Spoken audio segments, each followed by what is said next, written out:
Greetings and welcome to Fort Santo Domingo. This place has been connected with the world for 400 years, as has the castle that we will see today. The Spanish people and the Dutch people were here around 400 years ago, competing for lands, for colonies. Now in these colonies, they got natural resources that they sold back to either Europe, the Middle East, or China. Now to reach China, both of these countries needed a trademark, a trade point, in which case Holland came and launched several attacks on Macau. Well, actually the Dutch people decided to ask the emperor of the Ming dynasty whether Macau was available for trade. The emperor replied saying, well, I would love to give it to you, but I have already promised the Portuguese people that they could trade there. So the Dutch people came around and they launched an attack on Macau. This is 1631, approximately. Now, because the Ming dynasty had a large contingent of soldiers over there, the Dutch were not successful in fighting them. So they retreated. A couple years later, they came back with a bigger fleet. However, this time, the people that were against them weren't actual people. It was God himself. Now, they launched a typhoon their way. So before the Dutch troops could ever reach Macau, all their ships were destroyed. The Dutch stopped for a while. A couple years before, in 1624, a small group of Dutch tradesmen, they arrived in a place called Taiwan. Back in those days, it was called Formosa. Now, Formosa was named by the Portuguese people. It means beautiful. The Portuguese named Formosa, Ilha Formosa, which means beautiful island. In this island, in the southern parts, there were flat plains, in the north, mountains and valleys. So the Dutch people arrived in the south and they decided this is a wonderful place. They could grow crops, they could hunt deer, they could grow sugar. So they settled there and constructed a fort called Fort Zeelandia. Now in Fort Zeelandia, the Dutch people decided to use as number one, a trading point between the Dutch people, Indonesia, and China. The Dutch people were based in Batavia. Now Batavia was a place, it was a commercial point that the Dutch people used for all southern Pacific and the Indies. When the Dutch arrived in Taiwan, they saw the local people and they called them negritos, which means little black people, or Indians, as they thought that they were sailing to the Indias. So they got here and their first purpose was accomplished, establishing a fort, maintaining their first trade point. Second purpose, now the Dutch people, they are Christians and they were in competition with Catholic Portugal and Catholic Spain. Now Catholic Portugal and Spain, they both had lots of colonies in Southeast Asia as well. They all wanted to make trade with China. So the Dutch people, in order to prevent any competition, they decided to launch military attacks to any Portuguese or Spanish contingents of armies in order to preserve their own trade with China. The Spanish people, however, didn't see it this way. In 1626, 2 years after the Dutch arrived in Taiwan, they decided, we're not going to sit back and see the Dutch people eat up all the commerce between South Pacific and China. So the Spanish people decided to put a contingent of army of soldiers in northern Taiwan. They started in a place called Cape Santiago. It was in the very north point of Taiwan. However, this place, it was too difficult to defend, not to mention the natural weather and habitat was just impossible for them to maintain a logical and reasonable fort there. So they moved to a little gulf in Keelong and named it Santísima Trinidad. Over there they constructed their first castle in Taiwan called Fort San Salvador. In this place, they started expanding their army. After 2 years, they decided to come to this place where we are now and constructed the first castle that this local area has seen. It's called La Fuerte de Santo Domingo, meaning Fort San Domingo. Now, this fort was built, the Spanish fort, just to be clear, was built with wood, a triangular fortress. Okay, it was used as a place for them to contain their military forces, for them to live, and for them also to be able to spread the word of Catholicism. The wood that they found in this place was by the river. They were all floating trunks of wood. So they gathered these pieces of wood and constructed their fortress. Now the reason why I'm mentioning that is because while they were gathering this wood, they didn't have to go into the forest and take it away from their Aboriginal people, who are really known to be quite cruel savages. Now, they finished this fort without having to harm or alarm the savages. However, 1 year after the arrival of the Spanish people in 1627, the Dutch people knew about their presence in Taiwan. So, they launched a small military attack over the sea. They brought a couple of boats, battleships, and launched an attack with Spain. In this little battle, Spain was successful in keeping the Dutch from reaching northern Taiwan. However, they lost 2 battleships. So these 2 broken battleships had to be repaired. This time, however, the Spanish people were not as lucky as the first time. There was no wood on the river, no floating trunks of wood. So this time they had to go into the forest. When they actually went into the forest this time, now they really made the Aboriginals unhappy. So a couple days after they went in and got the wood to repair their ships, their first wooden fortress got burnt down. So that's the fate of the first Fort Santo Domingo. Now, if you see behind me over here, well, I don't know how the weather is today, but this place is a place that many countries have come and tried to conquer. And the reason is because Taiwan is right next to China. Since the early 17th century, people have tried to get into Taiwan, establish base here so that they can begin trade with China. Back then, the same as now, it's a great economic market. So, the earliest people to actually arrive in this island, I don't mean land, I just mean they just sailed by, were the Portuguese people. The Portuguese people came here, they saw an island, they thought it was just beautiful. They called it Ilha Formosa, meaning beautiful island. Since they didn't land, they just went directly back to Europe. They spread the word about an island like this existing. So, a couple of decades later, the Spanish people and the Dutch people heard about it. And they were both in competition for colonies in the Indies.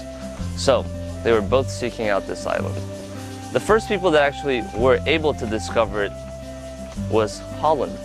Now, Holland did not want to settle in Taiwan at first. Their main place, their main goal was Macau. However, Macau was already handed over to the Portuguese people by the dynasty Ming of the Chinese government. The Chinese government decided to give Macau to the Portuguese people so that they could establish a settlement there so that they could begin trade. Now, the Portuguese people, they had a large contingent of soldiers in Macau. And they had the support of the Ming Dynasty soldiers as well. So, when Holland tried to go into Macau, they were defeated and launched out. The Dutch people did not give up so easily, so they came back and they launched several attacks on Macau. Lots of them failed. Others, their ships were simply destroyed by typhoons. Finally, in 1624, a little group of Dutch tradesmen, business people, they came to Taiwan wanting to settle a little trade place here. Now, southern Taiwan is full of plains. It is easy to grow crops, there's running deer, they could hunt them, so it was a very ideal place to establish a settlement. At which point, the Dutch governor in Indonesia, decided to establish Fort Zeelandia in southern Taiwan. This fort had 2 purposes. Number 1, they wanted to establish trade with China. This I had mentioned before already. Number 2, the Dutch people, the religion they spread to the world and to all their colonies was Christianity. Their rivals, Portugal and Spain, however, they were Catholic. So, the Dutch people in Fort Zeelandia, southern Taiwan, they want to prevent any Spanish or Portuguese influence over here or into China and north into Japan. The Spanish people didn't think about it like that. They said, well, if you're going to go into southern Taiwan, I'm going to go into northern Taiwan, also to secure their trade with China and Japan. So the Spanish people came to northern Taiwan, while the Dutch people were already established. This was 2 years apart. So in 1624, the Dutch arrived in the south. In 1626, the Spanish came to the north. The Spanish people came to a place called Cape Santiago. Over there, the weather was horrible. It was difficult to defend. There were big winds all the time, big waves. So they decided to move their settlement a little bit south to the northern tip of Taiwan. Now, this place was called Keelung. It means, in native language, the cage where the chicken is. Okay, chicken cage. But the Spanish found a gulf there and they decided to establish a place called La Santísima Trinidad. Over there, they established their first castle in Taiwan, La Fuerte de San Salvador. 2 years after that, in 1628, the Spanish decided to move south to where we are now, Danshui, meaning fresh water. And over here, they constructed their biggest castle, La Fuerte de Santo Domingo, Fort San Domingo. Fort San Domingo was built out of wood. Now the Spanish people were lucky. When they arrived here, there was floating wood everywhere. River, ocean. So they just gathered that wood and came and established their triangular fortress. In this little fortress, they had churches, they had residences, and little military barracks. Also, they had storage for food and weapons. The reason why I had mentioned that they went down to the river and over by the sea to gather their trunks of wood is because this way they didn't have to alarm the indigenous people that lived in the forests. They weren't that lucky for so long though. The Dutch people came up north from the south with a small contingent of battleships to try to test their Spanish rivals' strengths. So they launched into a sea fight, a water battle. Now, the Spanish people were able to keep the Dutch from coming north, but the Dutch did destroy 2 of the Spanish ships. The Spanish ships had to be rebuilt. So this time they weren't that lucky. No floating wood on the river anymore, so they had to go into the forest. Now, they went into the forest to gather wood. 3 days later, the indigenous people came out and burnt their whole fortress down. So that was it for the first fort of Santo Domingo. The Spanish people really liked the north. They really liked Danshui. So what they did was, this time they constructed a second Fort San Domingo out of stone. Now this fort took a lot of time to build. They were so focused on building the second fort that they forgot that the southern Dutch forces were growing bigger and bigger each day. Now the Dutch people in the south, they were selling deer skin to the Japanese people. The Japanese people needed deer skin for the hides of their samurai armors. The Dutch people were selling rice and sugarcane all the way to Persia. Other than that, they were gathering local indigenous forces down in the south to help them fight the Spanish people in the north one day. So, while the Spanish were confused about the whole situation, they were putting all their strengths into building the fort. Now, finally, in 1642, the Dutch people came up north from the south with a large army and expel the Spanish people from here forever. Now the Spanish people, they did one thing right, or maybe not. What they did was, they knew that the Dutch people were going to expel them. They decided they didn't want to give over the fortress that they had just finished, the stone Fort Santo Domingo, to the Dutch. So they decided to tear it down themselves before leaving. So regrettably, in this place, we don't have any Spanish archaeological evidence of the first wooden Fort Santo Domingo or the second stone Santo Domingo. But now here we have a new fortress built by the Dutch people called Fort Antonio. Antonio was the viceroy of the Dutch people in Batavia. So the Dutch people have a habit of going to many places constructing forts. Actually, this behind me is called a redoubt. It means a small fort. Okay. So forts that the Dutch people build are usually called Fort Antonio after their governor or whoever else their governor is at the time. Now, this fort is a perfect cube. Everything we see right now behind us that's painted in red was built 367 years ago by the Dutch people. If we look on the roof, the little zigzag figure, now for the higher parts, if local Aboriginal people were having a rebellion down here and tried to shoot arrows at them, they could squat and hide behind them. Now for the lower parts, they could just put their guns on them and shoot the Aboriginal people with more stable support. Okay. Now another thing that's very interesting that I didn't mention earlier was, I mentioned that in southern Taiwan, the Dutch fort was called Fort Zeelandia. Now that sounds familiar, right? New Zealand. New Zealand was discovered by the Dutch people. There's actually a little town in Holland called Zeelandia, just for your reference. Okay, now, as we see, and as I said, what's painted in red is Dutch. But it wasn't always painted in red. If we look over this side, the white stone, 367 years ago, the Dutch people used this place as a military and a Christian center. So they used this place to convert the Aboriginal people into Christianity, or as a military base to fight them if they refused to do so. Now, they had no use for a beautiful appearance like it is now, painted in red. So it was actually just a white castle built up by white stones. Now here comes a controversial and interesting part. The local Aboriginal people called the Dutch people red-haired savages while they were being called the black savages.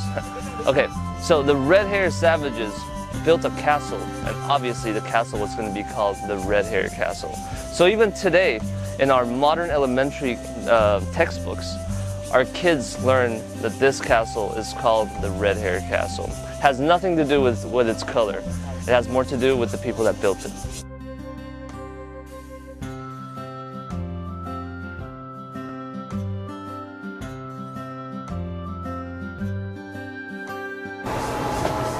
Right now we're standing in the courtyard of the British prison in the British consulate. This person would be a fake prisoner. The crimes he committed, I'm not sure. However, look at this person. He's dressed like a sailor. Usually, in our records, the people that were sent here were sailors, British sailors. Now look at him. He's 6 feet tall, 180 centimeters. The wall behind him, just twice his height. If two of them were out here, they could easily just flip out. By flipping out, I just mean flipping the wall and jumping out. Okay. These prisoners, they know it's safer inside here. Usually, back in those days, the local Taiwanese people carried a hatred for white people. They knew that they were protected, injustice was all over the place. So if these people were spotted outside these walls, they'd probably get a fate that was worse than just being in prison, killed, murdered, or at least beat up. So they would just stay in here. There are a couple of benefits of staying in here. Number one, their bathroom is external. It's not within the prison cell. So the hygiene is not bad. Number two, they can actually take hot baths or cold baths. It's a luxury that not even the free people outside these walls could have. Number three, there was a kitchen and a cook, a chef that would cook just for them. I'm sure the chef wasn't the best, but at least they had one. Number four, their own prison cells had beds. So it wasn't one of those cells where 50 people would just squeeze up into a little tiny space. They were pretty comfortable. Number five, they had a free boat ride back to England. As long as a commercial boat goes from Taiwan to Britain, they would just send these prisoners onto the boat with handcuffs, and then once they reach the boat and the boat departs, they would just take the handcuffs off them and they would be free. So this is their tactic.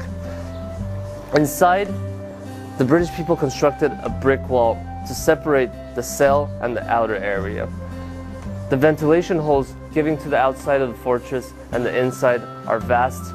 The height of the ceiling is really tall, so the living environment and the air quality in there is good. The hygiene is good, so they wouldn't go in there, live for 3 months, and be sick because of the moldy air or the polluted air, nor would they die in 6 months of living here.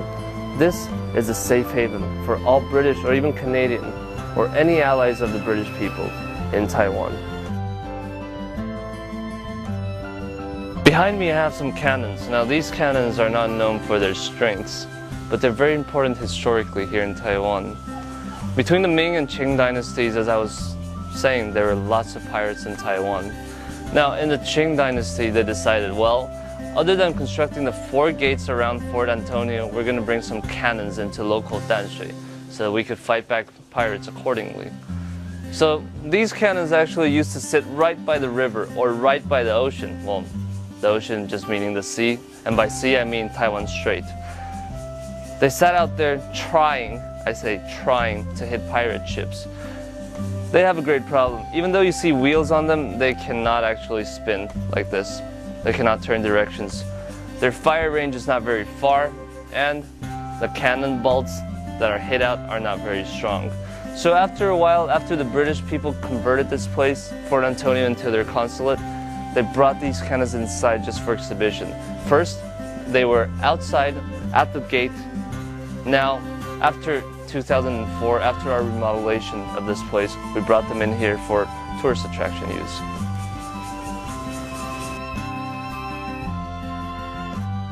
In 1891, the British people decided to complete this consular residence. Now, the reason why they had to build this was because, well, the second floor of Fort Antonio was occupied for office use, and the first floor was occupied for prisoner use. So they logically had to construct a separate building for their residence. Now, there are many physical aspects we can talk about over here. Number one, all the bricks you see, either from here or from Fort Antonio, they came from a British brick factory in Xiamen, China. Now, if we look over there, the arches on the second floor are way rounder than the arches on the first floor. Why is that? Well, the reason is because on the first floor, well, we have the living room, the study, the dining room. All of them need more light than bedrooms. So a flatter arch allows more light to come in. Okay, that's for one. Number two, you might notice green bars circling this area. Now, when the British consulate decided that their consuls should have a residence, they had the local people, their local contacts, create opportunities for the local workers, such as stone workers. Now, these green bars are actually all made out of stone. They're all shaped like flower vases. They're all painted green, glazed, shiny, and every unit, well, almost every unit, has 10 bars in them, right? I'll get back to that in a second. The whole floor plane is elevated due to the fact that, well, they had carpets, wooden floors. They did not want the floors to rot under this humid weather. Just for your information, Danshui, this place, is very humid. So, they elevated the level so that the humidity would go down and gather in an empty space under the house. All they had to do was create ventilation holes so that this humid air could be blown away by the wind. In a moment, we'll go closer and look at the ventilation holes, but I'll talk to you a little about them right now. The ventilation holes, they're not simple circles, empty circles. They actually look like coins from the last Chinese dynasty, the Qing dynasty. And they have 6 circles in them. 4 like that, 1 in the outer side, and 1 in the dead center, creating the number 6. In Chinese culture, we love number 6. So, those ventilation holes carry a meaning of 6, prosperity, and of money, of wealth. Other than that, let's get back to the green bars. The greenness on those bars, what do they say? Well, the green represents jade, and in this culture, jade is like gold. Well, almost. It used to be.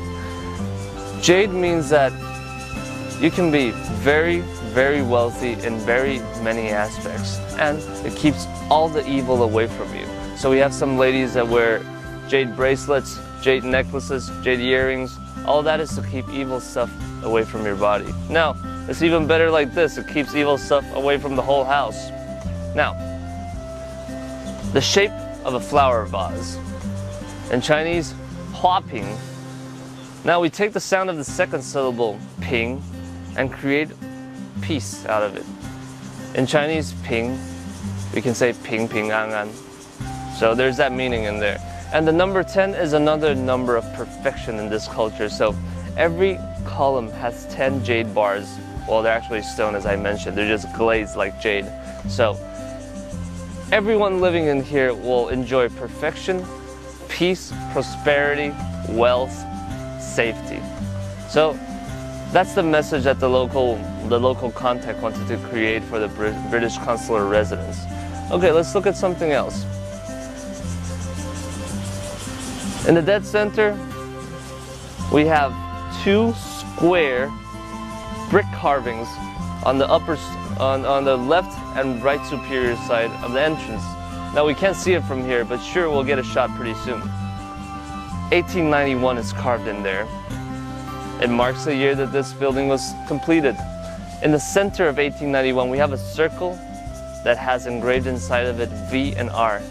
That's Queen Victoria's initials, Victoria and Regina. We will see that in just a moment. Now, behind me I also have a plane of grass. Now this plane of grass is not just an ordinary little playground. This was Taiwan's very first tennis court. I know that might be interesting, but how did they manage to keep the soil so flat? As you see right now, it's all bumpy. Well, getting the lawn mowed is not the difficult part. The difficult part is to flatten the whole soil. Back there, right by the lamp, there's this gigantic cylindrical stone that 2 or 3 servants have to pull and flatten this whole area before their masters, the consul and his family or his friends, could play tennis here. So right now, well, many local people are impressed because usually they see tennis matches played on red dirt. So for them to see a green grass tennis court is pretty new to them.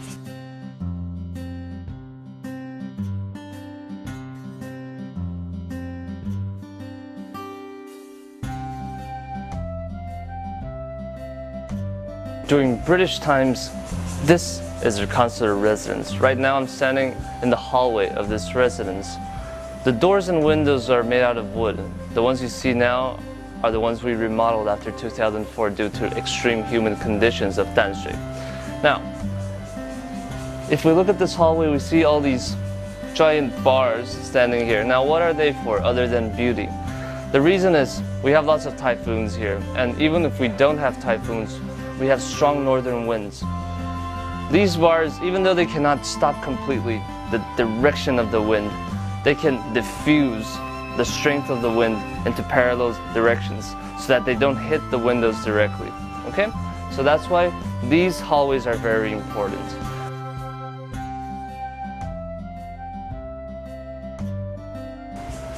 The living room, we have 3 things that the British people left behind. Number 1, we have the bricks on the floors, the tiles. Now the tiles are very important because they've been here for more than 70 years and their colors have not faded at all. The reason is because back in those days, they poured the dye into the clay, mixed it into the clay so that the clay turned into that color. After they burnt it, it came out like that, and it will stay like that forever, even if you take a hammer and break it. The second thing that they left behind was, of course, the fireplace. You cannot take that away. The third thing, kind of interesting, is the fan. Now, modern-day fans all across the world usually have 3 levels of potency: low, mid, high, 1, 2, 3. This fan, however, was built by the Kingsway company, GEC. It has 6 levels of potency. Obviously now we cannot even turn it on till 1, it might fall off. So we just keep it there, spinning very slowly for our tourists to see. Between the living room and the study, there used to be a doorway. Now, this door was usually shut. See, now the study is a more personal place. You don't let anyone go in there. So when your guests come and sit in your living room, they shouldn't be able to peek inside. However, now we have the luxury of showing you in without the door stopping us. Inside the study, however, everything was replaced later on. See, now other than the tiles, the fireplace, the fan, our museum made an effort to rent or purchase all the other furniture so that the tourists could have an experience over here to see what their life was like back in those days. So after seeing a pretty luxurious living room and study, you can turn the corner and walk into the dining room, where there's a rectangular, formal European dining table. Now, the consul himself, he has to sit with his back to the door, so the closest seat to the door. The consul's wife on the other side of the table. All the guests of honor, both sides. Obviously, we see that the hosts, both the hosts have a ringing bell. Now, that ringing bell's purpose is usually for them to bring the food or the tea or the wine up to the table. That's for close contact service, not for the ones that are really far apart. So they actually have a pantry right next to the dining room, so they can make the food process more swift and quick. Now, if you walk down the hall, directly down the hall, we walk into the living quarters of the servants. Now, there are 3 servant rooms. They're pretty big compared to the local Taiwanese people back then. They're really tall, have very big windows, and lots of light can shine in. Now, it's a very good living environment. I'm sure lots of people would die to have a job here. Now, did they have time to actually take a break and lie down on their beds at noon and take a siesta? I don't know. Okay, the final room down the hall is actually the kitchen. Now, the only thing they left behind was the big stove. You will see that pretty quickly. Now, there's one couple of interesting things about the stove. Number 1, it obviously uses wood or coal to create fire. However, back in those days, they didn't have garbage trucks or any garbage disposals. Usually, they would just burn their garbage in there. Other than their garbage, they didn't have a recycling thing going on either. So they would burn all their old clothes, dead animals, I'm not even kidding. And some of the stuff they don't use, they would take care of all of that with the stove. Now, there's obviously one white pipe that leads outside into the chimney that would create the efficiency of keeping the kitchen smokeless. One last thing.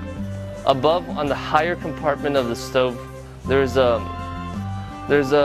platform. Now, that platform is used specifically to rise bread. The reason is because it is far enough from the fireplace that the heat is not too high. So while you're trying to rise the bread, the dough, it wouldn't burn it in the process.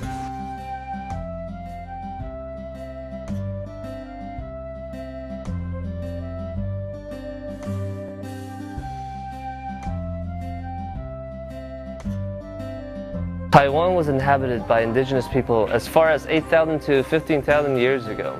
So all this time until the Dutch or Spanish people came to Taiwan, none of them have ever seen any Western countries colonize them.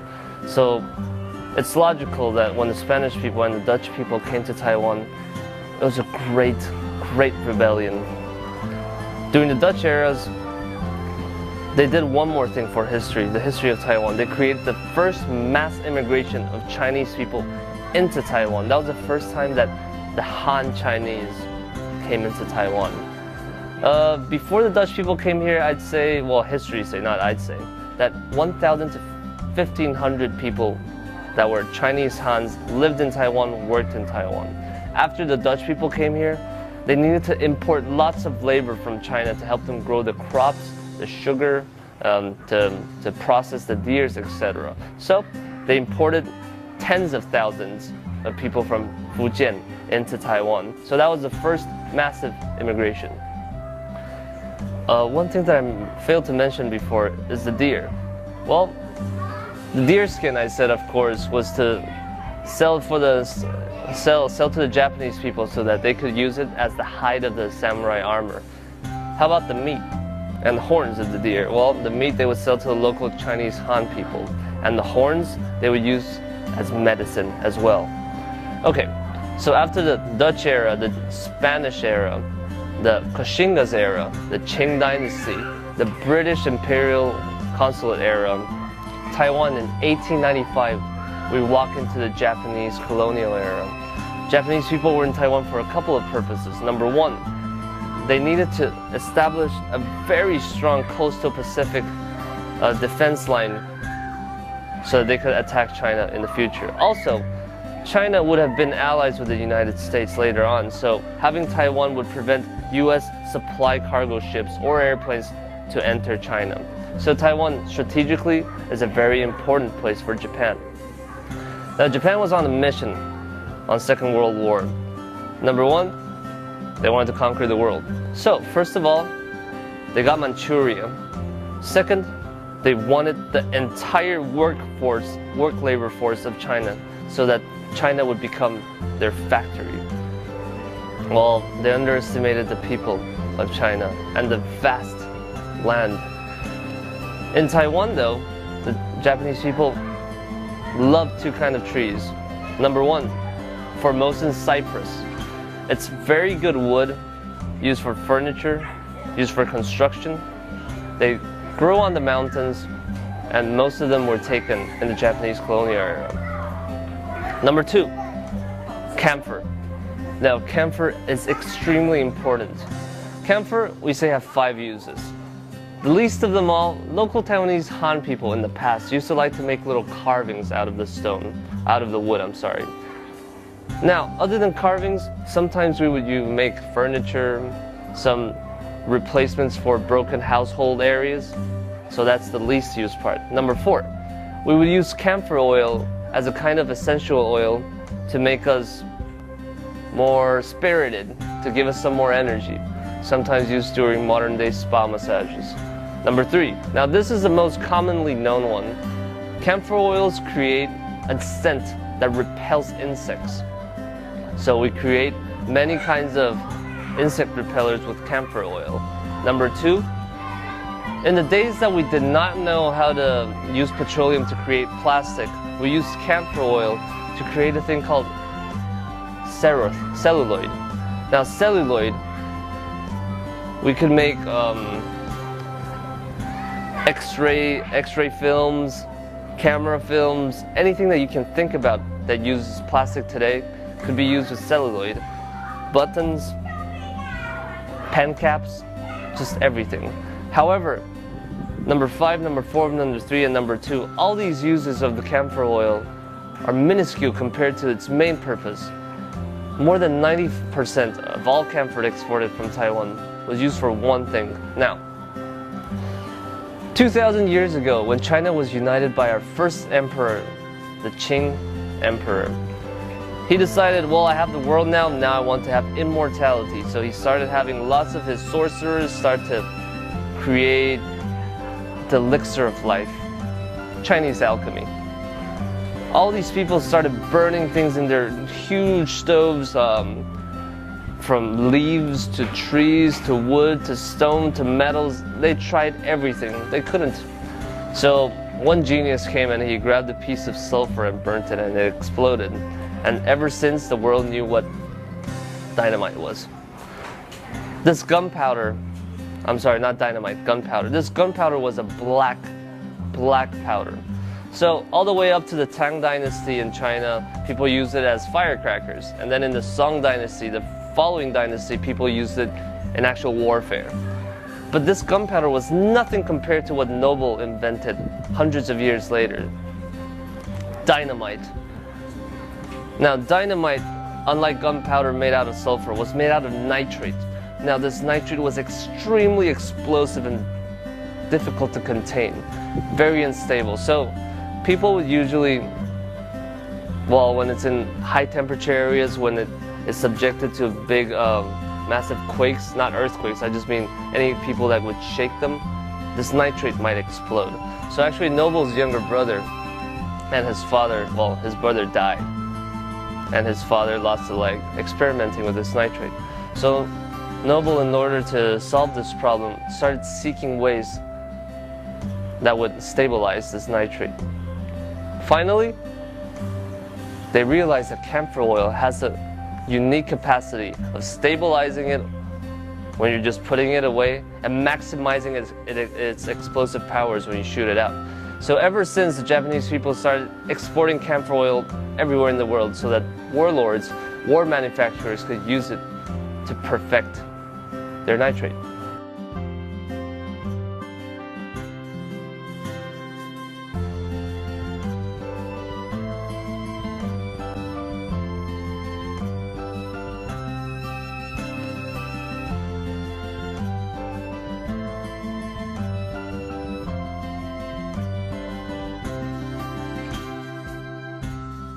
During World War II, when Japan was engaged with the United States, the British people in Taiwan decided to leave their consulate. in the times of war. After World War II, the British people returned here and continued their commerce. However, in 1949, China's Civil War occurred. At this point, the British people decided to gather all of their furnitures inside their consulate residence and their consulate and leave Taiwan for good. They left this whole entire area to Australia. Australia was here for 3 months when they decided they were going to establish a diplomatic relationship with mainland China, and they left as well, finally leaving Taiwan in the hands of the United States. Now, the United States was very, very happy to finally have this opportunity to have this island. Reason number one, they needed Taiwan to keep an eye on the uprising China. However, there was a problem. They needed China's help to keep an eye on the already very strong Soviet. So, they established a deal with China. 6 years later, in 1980, the US left Taiwan. Finally, this whole area, this whole consulate residence and consulate came into the hands of our nationalist party, the government. We used it for tourist purposes. The reason is because starting from the British era, no local people could come in here. Finally, starting from two years ago, the museum's entrance started becoming free because Danshui belonged to Taipei County. Now we're not just Taipei County, we're New Taipei City too. So to celebrate the upgrade of cities, we opened our gates for all of our people to come and participate in the arts and histories of the local place.